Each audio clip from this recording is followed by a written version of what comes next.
Good evening, class. My name is Ghebriela. I used to be a former student here about 2 years ago, and your teacher has asked me to come and talk to you about mass and motion down an incline. So let's talk about uh, what the purpose of the lab and our prediction was. So a group of us, we were just talking about if you go to a roller coaster in the morning or in the afternoon, usually when it's really busy, when there's a lot of people, like the roller coaster is usually full. So towards the evening, we were like, when there are not that many people, will the roller coaster still go faster or will it go slower since there will be less people, meaning there will be less mass? So we came up to predicting that they, the more the mass, the faster that the roller coaster goes down an incline. But before we start talking about the lab and how we proceeded to prove our point or to test our point, hypothesis was that was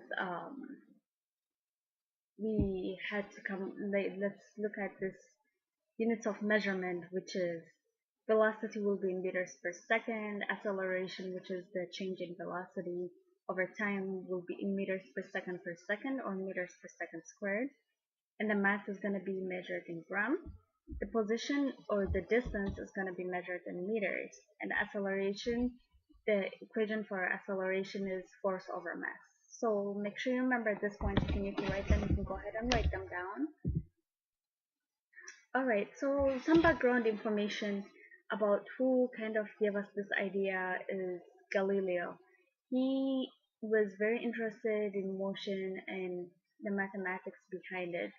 So when he was under house arrest, he started studying about motion and he started to see how fast things go on an inclined plane and all that. And it was just going too fast, so he didn't have all the equipment that we have now. So he had to figure some way to do it. So he tried to measure this by trying to slow down the motion or the object that was moving down. And this picture here, as you can see, it's in a museum that's kept now, that it was his way of trying to make the motion go a little bit slower and trying to pause it and measure the time and the speed. And then he realized that objects that are rolling down accelerate as they go down. They speed up as they go down. Let's say if in the first 1 second they would go for the first 1 second, if they would go for 1 meter, and then second in the next second they would double up, in the next one they will triple up. So he kind of figured that out.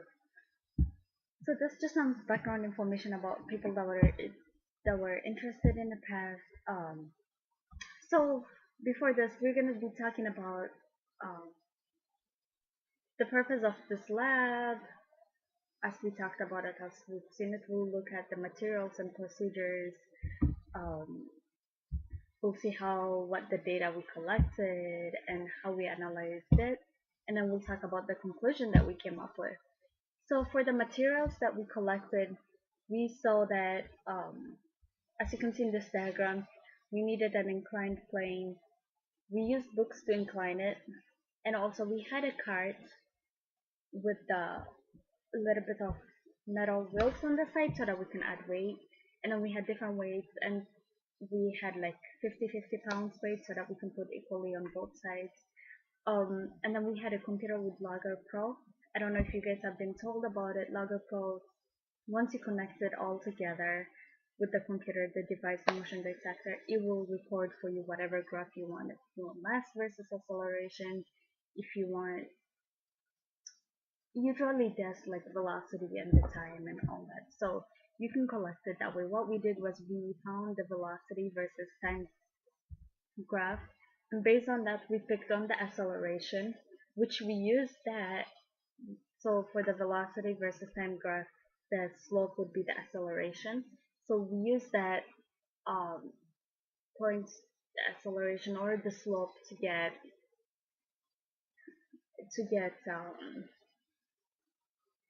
the data in order to use it for our graphing for the future one to come. So what we did was we first measured the cards, and the measurement was about um, 0.33 grams, and we let the cart go down without any weights first, and we recorded the motion at that. And the cart was about 181 grams actually, sorry. And we added 250 grams on the side, making it each equally on each side of the cart, making it become 100 grams more. So we let it go down again and we collected it. Each trial was done 3 times. And then for the third one, we added another 100 grams of weight on both sides, which we added 50-50 on each, and it went down again. We did the same thing, like each trial was 3 of them. So it was all recorded in the computer, and we wrote down the trials and all that. So for the first one, when we didn't add any weight, the mass of the cart was 181, as I mentioned earlier.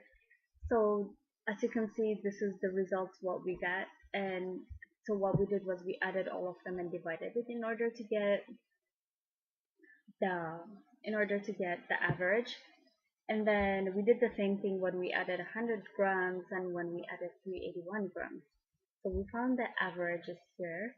And the uncertainty, as you guys discussed about it, uncertainty is like we can't 100% be sure and say, hey, this is exactly what the measurement is. There has to be some source of error. So for the mass, we say measuring it, the measuring rate that we had uncertainty of zero point 0.5 grams is what we decided with our group. That's usually where the give or take mistake comes, or depending on where you measure it, how it is. Those mass, the weighing mass that we had, that's what it comes in. For the acceleration, how we figured it out was from these trials, we subtracted the lowest number that we got from the highest, and we divided it by 2 in order to get our uncertainty for the acceleration. So we did the same thing on all 3 of them. So based on this graph, uh, we on this data table, sorry, we were able to graph it. And as you can see, the slope is positive, meaning that it was accelerating as well.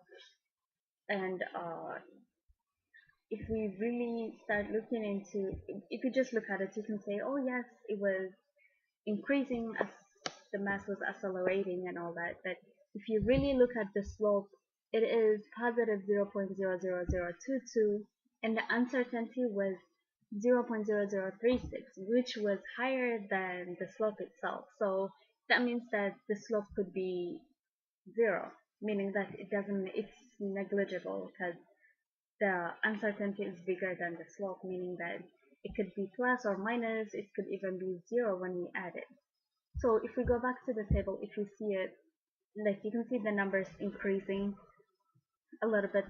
This data is the only one that we got a little bit lower, but if you can see like this second trial, which was evenly increasing, you can assume that yes, mass does increase its motion, but if we really, this is that without the uncertainty added or subtracted.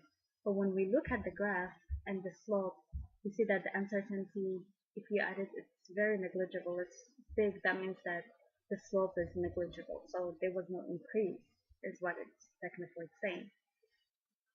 And the intercept should be 0 at the beginning, since we didn't have any motion at all. So in analyzing, what we came up with as a conclusion was that if you look at the individual, yes it does, but it's very little, that it's very negligible. There is a change, but it's very tiny, that it's negligible, and we concluded that mass doesn't affect its speed, because when we look at an equation, acceleration, as we talked about it, is force divided by mass. And so in order to accelerate, let's say if we take an object and we throw it out, um, it needs more force. The gravity will act on it, like it will need more force in order to move it. So the bigger the mass, the more force it uses. So eventually it will cancel out, and so the acceleration will always be the same. So in conclusion, that there is no change in the acceleration of mass. Any questions? Alright, thank you for listening, and these are my sources. Have a good day, guys.